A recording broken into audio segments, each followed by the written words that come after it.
வணக்கம் நண்பர்களே, இது தமிழ் நண்பன் சர்க்கட் சேனல். இப்போ நான் பார்க்க போகிறது சத்துணவுத்துறை வேலைவாய்ப்பிலேருந்து ஒரு ஜிஓ ஒன்று பாஸ் பண்ணியிருக்காங்க. ஸோ அது சம்மந்தமான தகவல்கள் அப்படின்றத பார்த்துருவோம்.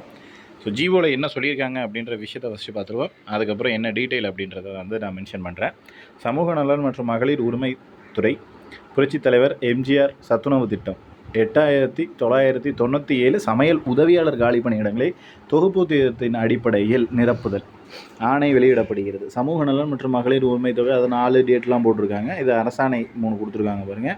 மேலே 3ஆவதாக படிக்கப்பட்ட கடிதத்தில் புரட்சித் தலைவர் எம்ஜிஆர் சத்துணவு திட்டத்தின் கீழ் 1 முதல் 10ஆம் வகுப்பு வரை பயிலும் மாணவர்களுக்கு மதிய வேளையில் கலவை சாதத்துடன் மசாலா முட்டையும் வழங்கப்பட்டு வருகிறது என்றும், தமிழ்நாட்டில் துவங்கப்பட்ட இத்திட்டம் அனைத்து மாநிலங்களாலும் பின்பற்றப்பட்டு செயல்படுத்தப்பட்டு வருகிறது என்றும், 1995ஆம் ஆண்டு முதல் இத்திட்டத்திற்கு ஒன்றிய அரசு 60:40 பங்களிப்பு முறையில் நிதி ஒதுக்கீடு செய்து வருகிறது என்றும், இத்திட்டத்தில் செயலாக்கத்திற்கென சமையல் உதவியாளர் பணியிடத்திற்கு ஒரு ஆண்டிற்கு 10 மாதங்களுக்கு மட்டும் ரூ.1000 ஒன்றிய அரசின் பங்காக 600 வீதம் ஒன்றிய அரசால் நிதி ஒதுக்கீடு செய்யப்படுகிறது என்றும், தமிழ்நாட்டில் மொத்தம் உள்ள 43,131 சத்துணவு மையங்களில் ஒரு சத்துணவு மையத்திற்கு ஒரு அமைப்பாளர், சமையலர் மற்றும் சமையல் உதவியாளர் என 3 பணியிடங்கள் தோற்றுவிக்கப்பட்டு சத்துணவு பணியாளர் கீழ்கண்டவாறு சிறப்பு முறை ஊதியத்தின் கீழ் பணியாற்றி வருகின்றனர் என்றும் சமூக நல ஆணையர் தெரிவித்துள்ளார்.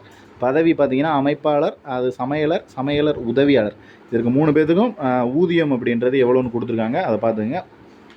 சத்துணவு திட்டத்தின் சீரிய முறையில் செயல்படுத்திட தற்போது காலியாக உள்ள மொத்த பணியிடங்களில் அவசியம் கருதி 8997 சமையல் உதவியாளர் பணியிடங்களை மட்டும் மாதம் 3000 வீதம் தொகுப்பூதியத்தில் நியமனம் செய்திட உரிய ஆணை வழங்குமாறு சமூக நல ஆணையர் அரசை கேட்டுக்கொண்டுள்ளார். சமூக நல ஆணையரின் கருத்துரு அரசளவில் கவனமுடன் பரிசீலனை செய்யப்படுகிறது. அதன் அடிப்படையில் புரட்சித் தலைவர் எம்ஜிஆர் சத்துணவு திட்டம் தொய்வின்றி நன்முறையில் செயல்படுத்திட இத்திட்டத்தில் ஏற்பட்டுள்ள காலியுள்ள பணியிடங்களை 8997 சமையல் உதவியாளர் பணியிடங்களை மட்டும் 3000 என்ற தொகுப்பூதிய அடிப்படையில் நவம்பர் 2024 முதல் பிப்ரவரி 2025 வரையிலான 4 மாதங்களுக்காக 10,79,00,000 இந்த ஒரு அமௌண்ட் கொடுத்துருக்காங்க. ஸோ இந்த ஆணை வெளியிடப்பட்டுள்ளது அப்படின்னு சொல்லிட்டு, அடுத்து புரட்சித் தலைவர் எம்ஜிஆர் சத்துணவு திட்டத்தின் கீழ் காலியாக உள்ள மொத்த பணியிடங்களில் அனுமதி வழங்கப்படுகிறது அப்படின்னு சொல்லியிருக்காங்க. இதில் அனுமதி வழங்குகிறோம் அப்படின்றத சொல்லியிருக்காங்க. சேம் மேலே இருக்கிற அதே லைனை இதுக்கு அனுமதி வழங்குகிறோம். இதுக்கு பார்த்தீங்க அப்படின்னா என்னென்னா, 10ஆம் வகுப்பு தேர்ச்சி அல்லது தோல்வி ரெண்டுமே அப்ளை பண்ணலாம். நீங்கள் இதுக்கு தாராளமாக. சென்னை மாவட்டத்தில் சமையல் உதவியாளர்களை தொகுப்பூதியத்தில் நியமனம் செய்திட இணை இயக்குனர் நியமன அலுவலரால் நியமனம் செய்யப்படுகிறார். ஜஸ்ட்டு ஒரு சின்ன விஷயங்கள் இதில் சொல்லியிருக்காங்க. இது பார்த்தீங்க அப்படின்னா முழுக்க பெண்களுக்கான ஒரு வேலை வாய்ப்பு தான். ஸோ இதை தாண்டி ஆண்கள் இதில் அப்ளை பண்ணலாமானா அப்ளை பண்ண முடியாது. ஸோ முழுக்க பெண்கள் மட்டும்தான் இதில் அப்ளை பண்ணணும்.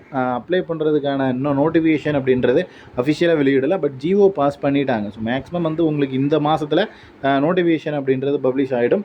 முடிஞ்ச வரைக்கும் எல்லாருமே, அதாவது 10th பாஸ் ஆர் ஃபெயிலு, நீங்கள் இப்போ 8th முடிச்சிருக்கேன் 8th பாஸ் அப்படின்னு வச்சு பண்ண முடியாதுங்க.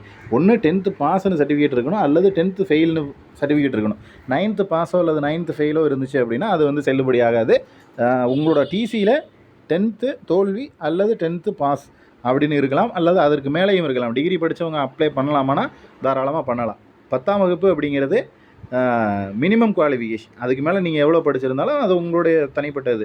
அதனால் நீங்கள் தாராளமாக யார் வேணாலும் அப்ளை பண்ணிக்கலாம். ஆனால் பெண்கள் மட்டும்தான் அப்ளை பண்ணணும் அப்படின்றத தெரிஞ்சுங்க. அதே போல் ஆதரவற்ற விதவை இந்த கேட்டகரிக்கு பார்த்தீங்கன்னா 25% இடஒதுக்கீடு அப்படின்றது இந்த வேகன், அதாவது இதில் மட்டும், வேறு எந்த இதுலேயும் கிடையாது. இதில் மட்டும் 25% இடஒதுக்கீடு அப்படின்றது கொடுக்குறாங்க. ஸோ ஆல்மோஸ்ட் பார்த்தீங்க அப்படின்னா ஆதரவற்ற விதவை சர்டிஃபிகேட், அதாவது நீங்கள் விதவை சர்டிஃபிகேட் வச்சுருக்கிறது வேறு, ஆதரவற்ற விதவை சர்டிஃபிகேட் வச்சுருக்கிறது வேறு, ரெண்டுக்கு வித்தியாசம் இருக்குது. நிறைய பேர் வெறும் விடோ சர்டிஃபிகேட் வச்சுக்கிட்டு அதை அப்ளை பண்ணிங்க அப்படின்னா உங்களை ரிஜெக்ட் பண்ணுவாங்க. நீங்கள் ஆதரவற்ற விதவையில் வரமாட்டீங்க.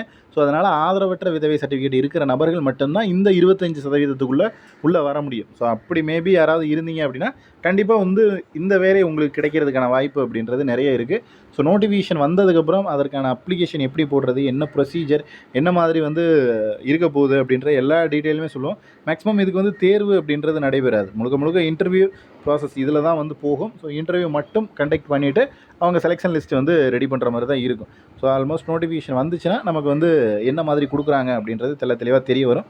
ஸோ அது வரையும் வெயிட் பண்ணுங்கள். அதே போல் அடுத்தடுத்த அப்டேட்ஸ் இதை பற்றின சம்மந்தமான எல்லா நியூஸும் நம்ம சேனல் அப்படின்றது போஸ்ட் பண்ணிக்கிட்டே தான் இருக்கோம். இதில் வேறு ஏதேனும் சந்தேகங்கள் இருந்துச்சு அப்படின்னா கீழே கமெண்ட் பண்ணுங்கள். நெக்ஸ்ட் அடுத்த வீடியோவில் பார்க்கலாம். தேங்க்யூ.